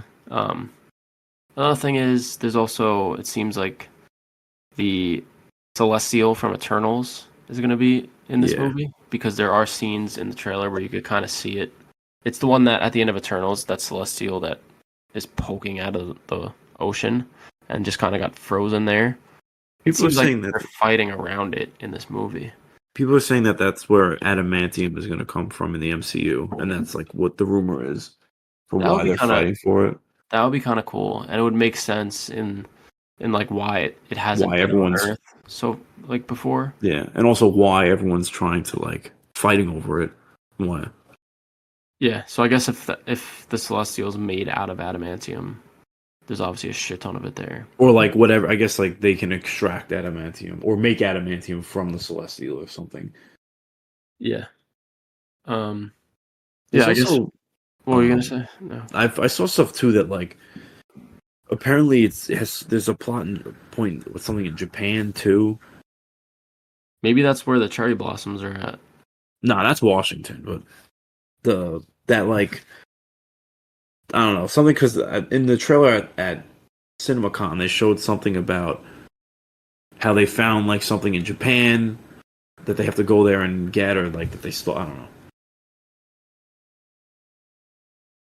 I don't know. Yeah, maybe I'm reading a little too much into it. Yeah, but main takeaway: Red Hulk. Yeah, that's honestly the biggest thing. Loved I know seeing people him. were saying that shot looked bad. That shot actually didn't look bad. That was one of the ones that looked good, in Yeah. my opinion. No, him catching the shield and throwing it down, it Throwing looked pretty them. good. But Yeah. again, we haven't seen his face yet, so. Yeah. I also really like the poster. It's like a poster of Captain America's shield and kind of like the Hulk kind of hand grabbing it. It was like red. It looks cool. Yeah, looks really cool. I know that post on Instagram was like the most liked Marvel poster. Oh, really? I didn't know Yeah, that. it had like 1.1 million likes or something. I mean, it is fairness to them. It is a good poster. Yeah, it's a pretty sick poster. But But, all right, yeah. it's too late for the movie news. I Yeah. guess we could move on now to our list for this episode. So last episode, I recommended that we list our top 10 favorite films of the year so far because we're just a little over, or just about halfway through 2024, I'd say at this point. So Yeah. I just want to make a preference. I didn't list Longlegs yet, just because I just watched it yesterday, so I didn't know where to put it yet. So this list isn't without Longlegs. I'm sure at Okay. the end of the year it'll be, you know. Fair enough. But all right, I'll start things off. Yeah. Okay, yeah. So number 10 for me was I Saw the TV Glow.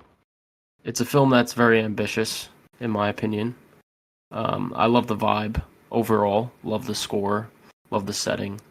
It's a film about nostalgia, and it's a film about the trans struggle, which I couldn't necessarily personally connect with, but I liked seeing that displayed in a, pretty big film. So yeah, that's number 10 for me.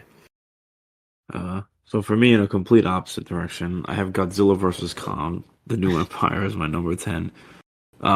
Being a huge Godzilla fan, I really did enjoy this. It felt like it was just a kid playing with Godzilla toys, and they just recorded it. Like the fights are so like over the top and crazy, and that's what I'm there to watch for. I don't really care about the human characters.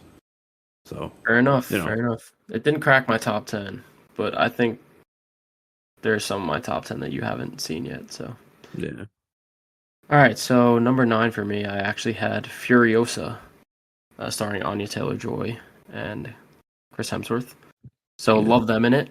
I don't think that the film necessarily reached the heights of Fury Road, but just seeing that action, the big spectacle, just how great the film looked and sounded, loved it. So yeah. Joe, wait, Joe, are you far away from the mic right now? No. I can like Does it barely sound hear weird? you. No, now it sounds good. Sorry. I said I can't believe we're not gonna get what's the movie the other Mad Max movie they were gonna do? The Wasteland, I think. Oh, Wasteland, that was it. Yeah, we're not gonna get that now because of how bad it did the box office. Yeah, pretty sad. Yeah, but anyway, that was your number 10. You said? No, that was number 9. Oh, number 9. I'm sorry. My number 9 is Sometimes I Think About Dying, directed by Rachel Lambert. I forgot to mention Adam Wingard directed Godzilla vs. Kong. I saw this at the beginning of the year. I watched it with you too, Matt, I think. Well, we Yeah, started that's watching it very, together. very underrated film. Yeah. It kind of just follows around this character named Fran, played by Daisy Ridley, and she's just like this miserable person. She works like this boring 9 to 5. And you kind of watch her kind of get more emotion in life, and it's kind of like that. I actually really enjoyed it. Yeah, that was great. That was one that flew under the radar. Great Yeah. Daisy Ridley performance. But yeah, I love Daisy Ridley. I feel like she got such a bad rep from Star Wars, but I think she's a great actress. Yeah, she has another film that came out this year called like Woman in the Sea or something. Yeah, which apparently is very good too. But Yeah, it's supposed to be I really didn't good. see. All right, Oh, so yeah. number 8 of the year for me so far is Challengers, directed by Luca Guadagnino, starring Zendaya, Josh O'Connor, Mike Faced. This is one that we talked about on the podcast before. Love the score. That's probably my biggest takeaway from the film. Loved how they used tennis to, sort of outline the relationships of the characters. Very Yeah. fun movie. Uh, yeah, I mean, I don't got much else to say about it, but I really enjoyed it. Okay. Um, Number 8, I have a movie called Boy Kills World, directed by Mortz Marr, I believe is the name. I actually saw this as like a mystery screening, and honestly, I don't think I even would have watched it if I didn't go to the screening. But it was very, very good. The fights are like some of the best I've seen this year. Honestly, it's kind of like a simple plot. It's like this guy gets basically sent away, like his family gets killed, and he has to go back and kind of avenge them. But there's a twist. But mostly the fight scenes is really what drew me to it. And Matt, you saw it, I think, right? Yeah, it's also produced by Sam Raimi, so there's some of Yeah, those elements in it. Bill Skarsgård's great, and also yeah. the kid from The Boys is in it as well. Oh yeah, he plays the young. Well, But they're the fight, twins actually. Yeah, I think honestly, it has the best fight scenes this year, in my opinion, in terms of hand to hand combat. yeah, fair enough. Um, Yeah, all right, so number 7, I have Civil War, directed by Alex Garland. This was probably my surprise of the year so far. I didn't really expect it to be that great. It seemed a little bit too much of like pushing an agenda, something on the nose, a little bit like, oh, there's a civil war in America. It seems like, yeah, like there's no nuance to this. But the film itself actually is very nuanced. They didn't really pick sides. Um, yeah. Don't they not even tell you what caused the war? they don't tell you what caused the war. It's more about how the war impacts the characters rather than the war itself, which I found very interesting. Yeah, Um, Kaylee Spaney is becoming one of my favorite young actresses working. I'm really excited to see her in the new Alien film. She was great in this. yeah, And yeah, seeing this in IMAX also. Aside from, what the story had to say, just those fight scenes, the sound effects of the bullets, something like that. I really enjoyed just yeah. being in the film. So Fair. Yeah. All right. Number 7, I had Love Lies Bleeding, directed by Rose Glass. Um, this was something I saw in the beginning of the year. Katie O'Brien and Kristen Stewart's performance is both what kind of sold me on it. It basically follows this bodybuilder when actually now I'm getting confused myself. I have this a little bit. Hold on. So Kristen Stewart plays the gym manager, and Katie O'Brien basically plays a bodybuilder at the gym, and it's kind of about their relationship. But it's really good, and yeah, and it it gets into kind of more like a murderous plot. yeah, So it gets into more like the darker stuff as the movie goes on. But I really enjoyed it, and Katie O'Brien looks like ripped in the movie. yeah, she got in great shape for that. Yeah, So all right, yeah, number 6 for me, definitely a hot take, but I got Lisa Frankenstein. Lots of callbacks to old classic Universal monster films, which I loved. I'm a sucker for that kind of stuff. yeah, Loved Catherine Newton. I was a really big fan of just the dry humor of the film in general. It's just kind of like a feel-good movie to me. It's the perfect just yeah, throw it on, kind of watch, and I'll just enjoy it every time. yeah. I agree. Uh, Mr. Sprouse was pretty good as well as the monster, Yep. but I really don't understand the hate for this. I really don't. I But don't think I didn't see hate for it. People didn't like it. yeah, well, people Really? weren't biggest fans of it. But I don't know. But yeah, anyway. so Lisa Frankenstein is my number Yeah. 6. For me, my number 6 is The First Omen, directed by Arkasha Stevenson. This was definitely my most underrated movie I've seen this year. Like, I did not expect me to enjoy it as much as I did. It's definitely the scariest movie I've seen this year, and it adds a whole new layer to The First Omen that I'd like you. I feel like I would enjoy it more now, knowing the context behind everything. The story is really good. Some of the kills are really good. And acting's phenomenal as well. Neil Tiger Free is really good, and Ralph Eason, who actually just got cast as Galactus, is phenomenal in it. Yeah, he's great. He's great. Yeah, but So, all yeah, right. Getting into the top 5 here. So, number 5 for me, one that we just talked about on this episode is Longlegs, yeah, directed by Osgood Perkins. We just rambled on about this movie for about 30 yeah, minutes, so I'll keep this short. But love the atmosphere, loved how tense it was, loved the satanic elements. Great performances, especially by Micah Monroe as the lead. yeah, And yeah, definitely one of the best horror films of the past few years. 100%. Yeah. Number 5 for me, actually, you just pretty much summed it up. Lisa Frankenstein. That's why I was so surprised. I didn't think it's a hot take at all. I really like that movie. Especially there's a lot of references to classic, not even monsters, classic horror in general, I feel like. Yeah, one of my But favorite scenes of the year is that black and white yeah, scene. the black and white scene's awesome, but she's kind Yeah, of like the Bride of Frankenstein. really cool Yeah. movie. But yeah, on Yeah. Twitter, people shitting on the movie. Really? No, Like, yeah, and the music's really good. Not Catherine Hahn, sorry. Um, Catherine Catherine Newton. Newton. That's her name, right? Yeah, Yeah. Catherine Newton is great. Like, I honestly, I didn't know she had the acting chops because I've only really seen her in Ant-Man, but she was great in this.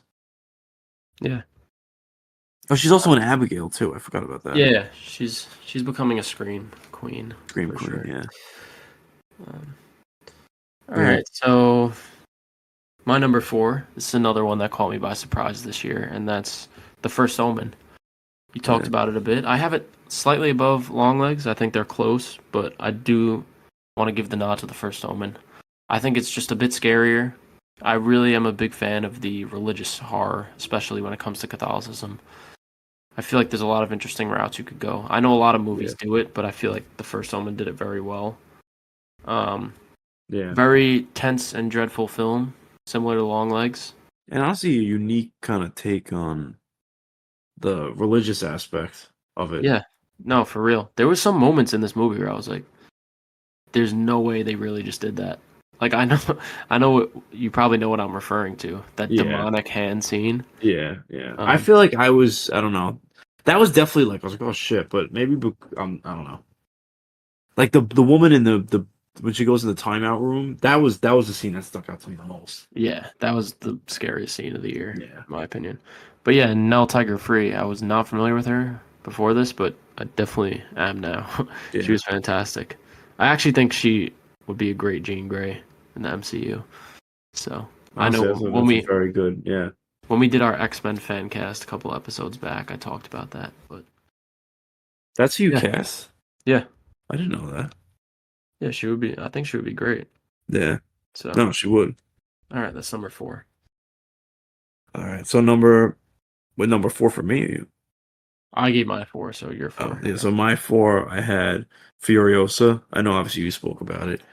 I really enjoyed this movie. I actually liked it more than Mad Max Fury Road, in my opinion. I liked her character. I liked following the story, and also the fight scenes are just so good. Like the scale of everything, like just there's so many scenes of like them fighting. Remember, like the people flying on like the kind of the not fan, but like jet kind of motorcycle. Like I don't know. Yeah, There's yeah, just so much stuff in the. I don't know. I can't really explain it without like showing it. Like it's just a huge scale of the movie. yeah. It was great. Yeah, Great it's a film. shame we never got George Miller's Justice League. I feel like it would have been really good. Yeah, it definitely would have been cool. He's a great filmmaker. Yeah. So all right, moving into the top 3. At number 3, I have a movie that I don't think you've seen, but it's Snack Shack, No, I which haven't seen it. I Damn, you honestly, split it that high? yeah, bro. It's one of my or one of my only 2 4.5s of the year, and then I have Yeah. one 5-star spoiler. But yeah, it's a film. It's a coming of age film. I really connected with it. I think it's just a complete hidden gem. I was like sucked in as soon as it started. Gabriel LaBelle, who was in The Fablemans, which was one of the best films of 2023. He's the lead in this movie, or the co-lead. And it Yeah. just really brought me back. Like I felt very nostalgic watching this to like a high school teenage summer. Um, Yeah. I don't know. The film was like an experience for me. It really brought me back. I loved it, loved the characters, and I feel like they really got teenagers, which is very Yeah. hard for To do. directors to do. So Yeah. I definitely think you should check it out. It's one of my favorite of Yeah. the I didn't year. know you had it that high still. 'Cause I remember like you told me you watched it in the beginning of the year, but I thought maybe it was just that high because like we didn't really see that much of it yet. But yeah. Number three for me actually, I have the Bike Riders, which we talked about last episode. Um, Again, it's mostly Jodie Comer's performance. I love Tom Hardy. I mean, Austin Butler's good as well, but Jodie Comer's fantastic in this. She's, I think, right now probably the lead for what lead actress. I think so far, Best actress, yeah, I would say best so. actress. Yeah, but I just really enjoy the story and the characters. It doesn't even have that much action in it. It's more just like it's really just like a character study. Yeah, it's really just about the members of this gang. Yeah, So, yeah, and on that note, my number two was the Bike Riders. Um, you just yeah, spoke a little bit about it. I love how the story was told. I like how it was told through the perspective of this guy who's writing a book about this group of people, so that there was ways for there to be natural exposition with Jodie Comer sort of narrating certain parts of it. Her performance yeah, is fantastic. Like we said, pretty clear cut at this point for the best actress. There's still lots of film to be released, but yeah, yeah, I didn't think I'd love it as much as I did, but I was really sucked into this film and just the yeah. world and the story. And the main thing that pushes it for me is those performances and the I exploration of the agree. characters. So, Yeah. All right. So for me, number two, I had Challengers. I know you spoke about it earlier, but again, like you said, the score is by far the best this year. Zendaya is phenomenal. I know, like honestly, I think it's my favorite performance of her ever in Challengers. Josh O'Connor and Mike Feist, right? Is that right? based I haven't maybe seen I either of don't know. them, but they both were great in this, and I'm looking forward to it. I know Josh O'Connor got cast in Knives Out 3, so I'm excited for the both of them to start popping up and stuff. And Yeah. honestly, a lot of the story is really good. Like you said, the allegory of tennis for their relationship, and there's a lot of cool shots. Like I remember the shot like where they have them on like it's under the tennis court kind of, and you kind of watch Hmm. them play, and then they have the one of them with the tennis ball. I don't even know how they did that shot, but that was cool. Yeah. But yeah, I Very know you very didn't well have it as made. highly. Yeah, no, I still really enjoyed it though. Yeah, But all right, so I think we my probably have we both have the same number one. yeah, I think Yeah, so.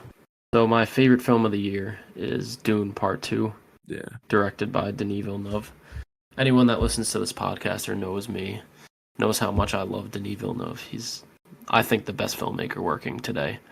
Um, and I yeah, love sci-fi as well. I was a big fan of the first Dune, but this just took everything that movie did and just pushed it up to 11. yeah. Insane visuals, a great score, great characters, great Good story, action. good action, just the whole spectacle of it all alongside these interpersonal stories, Yeah, which I think is Denis' strength, is that he's able to take these big spectacle films and do that, but also have these personal stories, which, yeah, unrelated, but I gotta mention Arrival, my favorite movie of all yeah, time. That's another one that you have this big, huge alien invasion story, but at the end of the day, it's really about these characters. And yeah, I'm excited for Dune Messiah, which supposedly is going to be the next, coming out sooner than we think. It might be his next film, yeah, but it's going to be hard for anything to top this for the year for me. So yeah. Honestly, I don't. Maybe the only one that I could see maybe would be Nosferatu if I end up really really liking that, but I don't know. yeah, I could see it. I could see it. Yeah, yeah.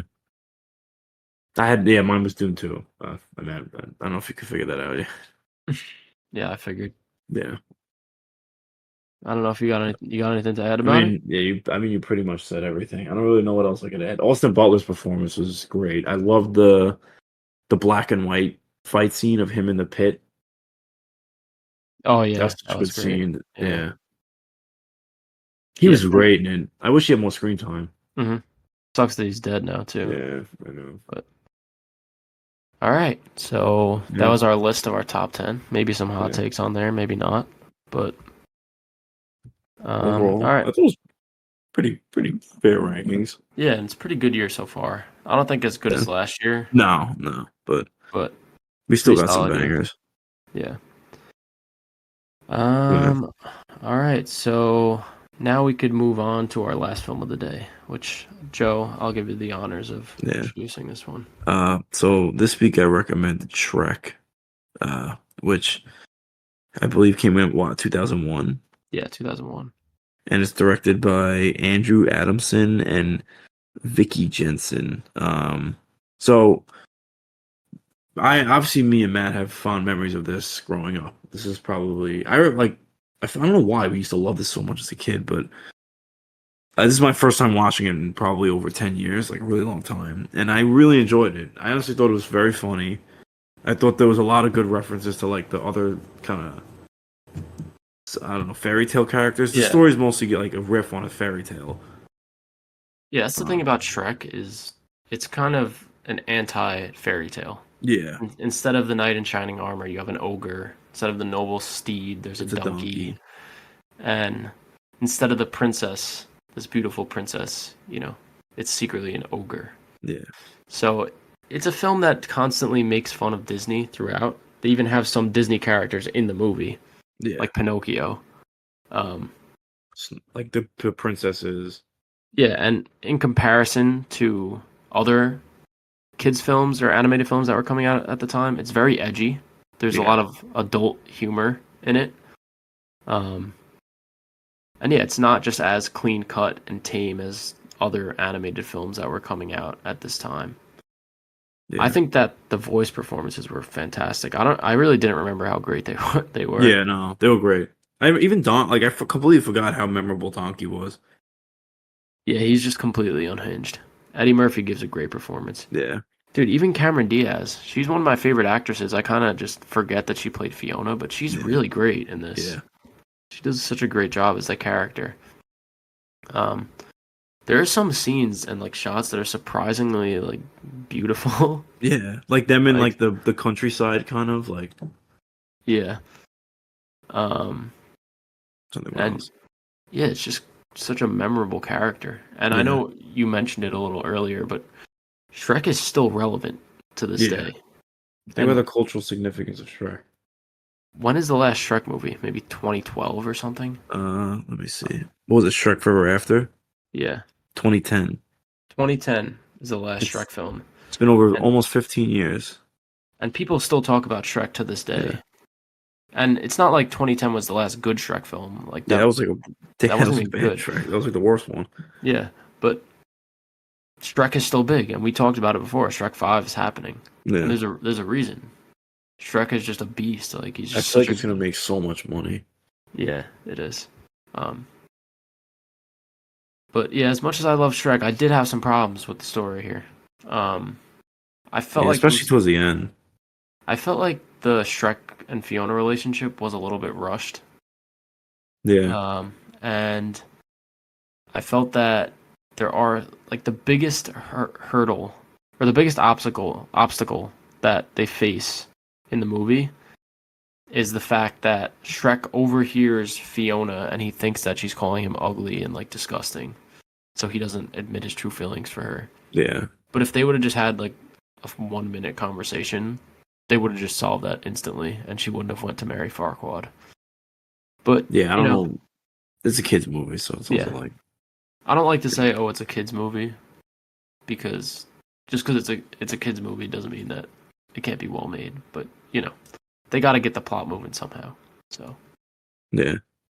What'd you think of Farquaad as the villain? I thought he was funny. Yeah, I thought he was funny.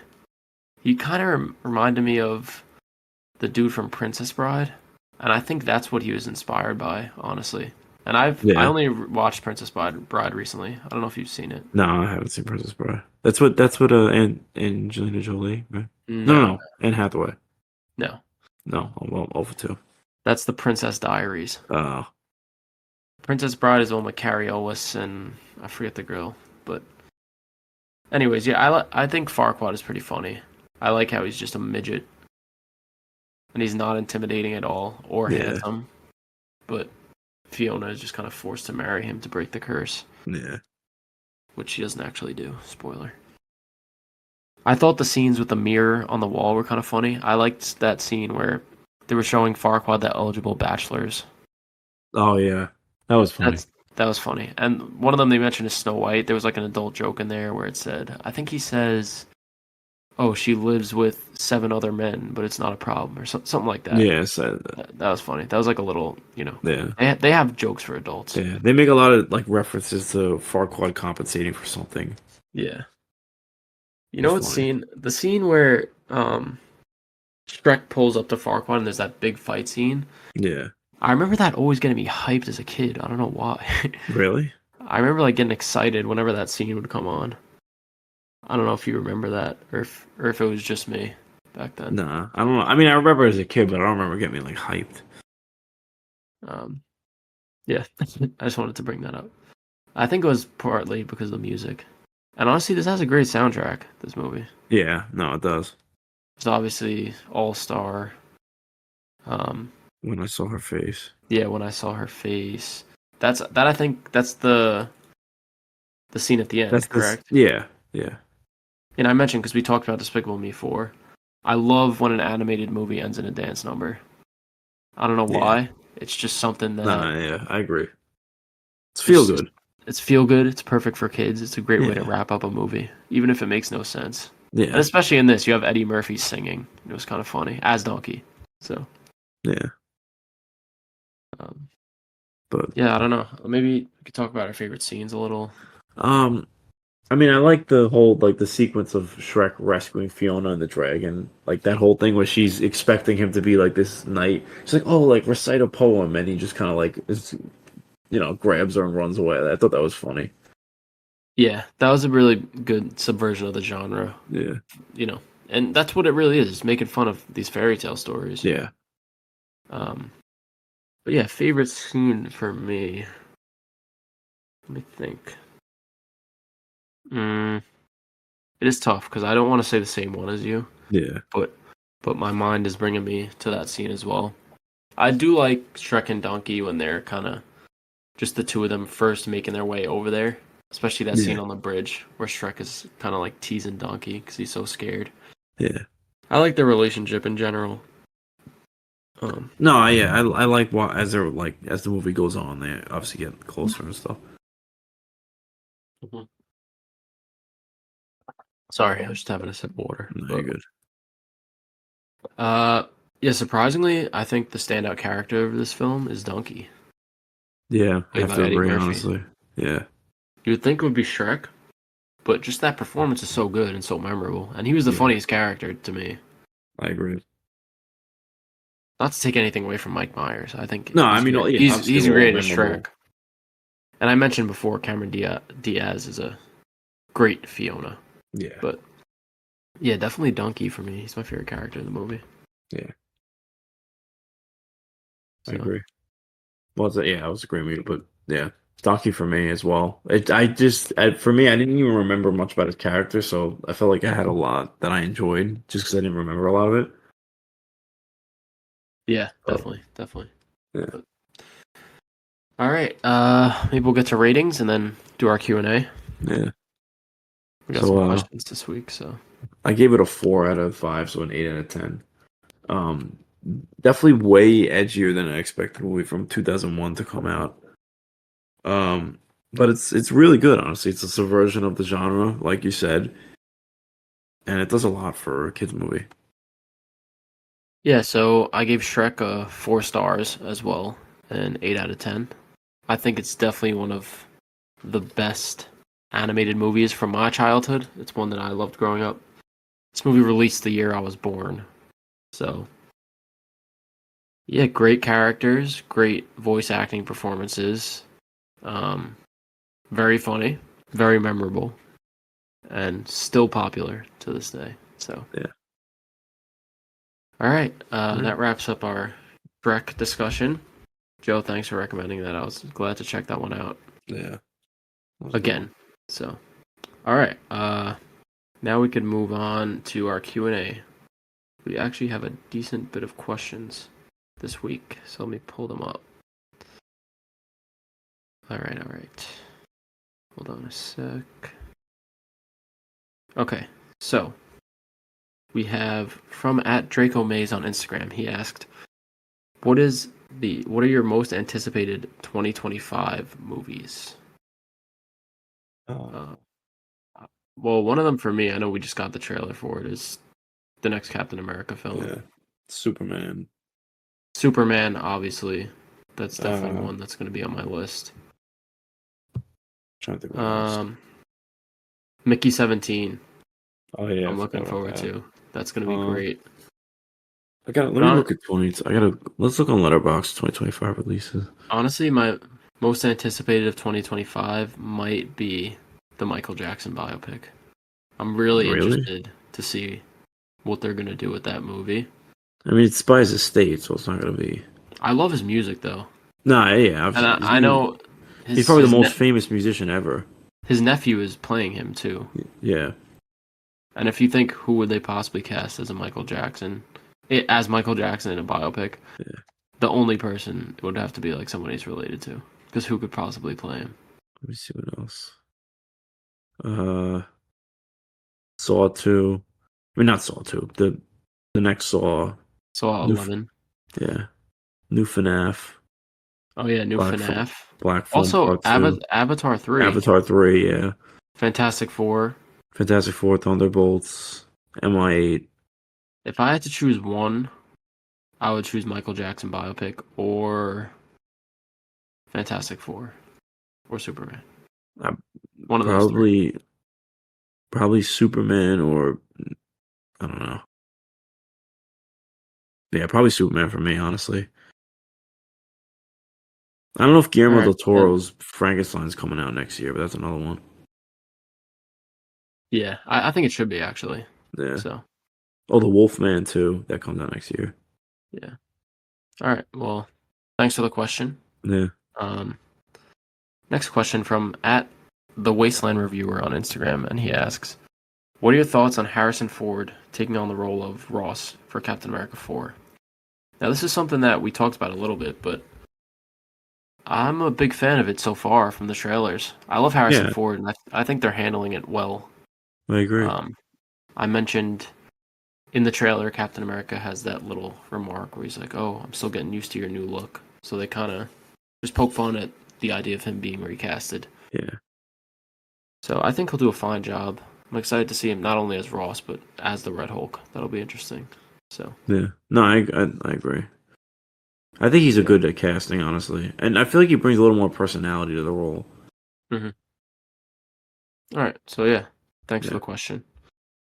And we got another one from @rob.emperado, who asks, "What are your most anticipated films for the rest of the year?" Good question, Rob. Nosferatu is probably the biggest one that comes to mind. Yeah, Nosferatu is definitely a big one for me. Also, Gladiator II. We just got that trailer. It looks fantastic. Oh yeah, Gladiator II. Are there any like big trailers we're waiting for? Terrifier 3. I don't know if that's big, but man, it's coming out pretty soon. I'm surprised. Yeah. Yeah. But most anticipated for the rest of the year would probably be Joker 2 for me. Maybe Gladiator 2, but yeah, definitely. I feel like Joker 2 is probably the one. Oh yeah, Joker 2. Most. Yeah. So. All right, we got a couple more though. Damn, we got a lot. Yeah. This question is from A Schaffer 37 on Instagram, and he asks. Hold on a second, I just lost the damn question. Okay, here it is. What's a movie that you never understood the hype for? That is a great question. That is a good question. One that comes to mind, and I know I'm going to get hate, but Back to the Future trilogy. It's good. They're good movies, but to be in the conversation for best movies / best trilogy of all time, not even close in my opinion. Yeah. So I don't know if anything comes to mind for you. I don't know, honestly. That's a really tough one. I'm trying to think of like movies that are like really hyped up that like I don't like. I don't know. This is a tough one. I guess recently Civil War was one that I really didn't like that I know a lot of people liked. But that's Yeah. just recently. I can't really think of one like all time. Sorry. Fair enough. All right. Well, thank you anyway for the question. Yeah. That about wraps it up for today's episode. So next episode, my girlfriend's actually going to be joining us as a guest. So I'm going to recommend a movie that she likes and that I've been meaning to watch for a while. So I'm going to recommend Manchester by the Sea. I don't know if you've heard of that film, Joe. But I've heard of it. I don't think I've ever seen it though. It stars Casey Affleck. It's supposed to be very sad, but I'm excited to check it out. It has a 4.1 on Letterboxd. So, pretty great movie. And yeah, we're also going to be discussing Twisters, which comes out this Friday, and Deadpool and Wolverine. Yeah. Which, wow, I can't believe we actually made it here. And also we have Comic-Con. It's going to be like past, but that's when the next episode comes out. So all the news from there as well. Yeah. We'll be covering. I think maybe we'll hold off on a list for the next episode. Yeah, just because there's a lot going on. We have a guest. But yeah, so for the next episode, make sure to check out Manchester by the Sea. Make sure to go see Twisters and go see Deadpool and Wolverine in theaters. Yeah. So that wraps up episode 52. Thank you everyone who has made it this far and is still listening. You could check us out on socials. I'm really trying to get more active on Twitter. Like I said, I have a giveaway going on there right now, so definitely go check that out. Follow us on TikTok. Get our Instagram to 1,000 followers. I think we'll probably do another giveaway once we get to 1,000. And yeah, you could listen to us on Apple Podcasts, Spotify, as well as YouTube. Thank you everyone for listening, and I hope you have a nice rest of your week. Peace.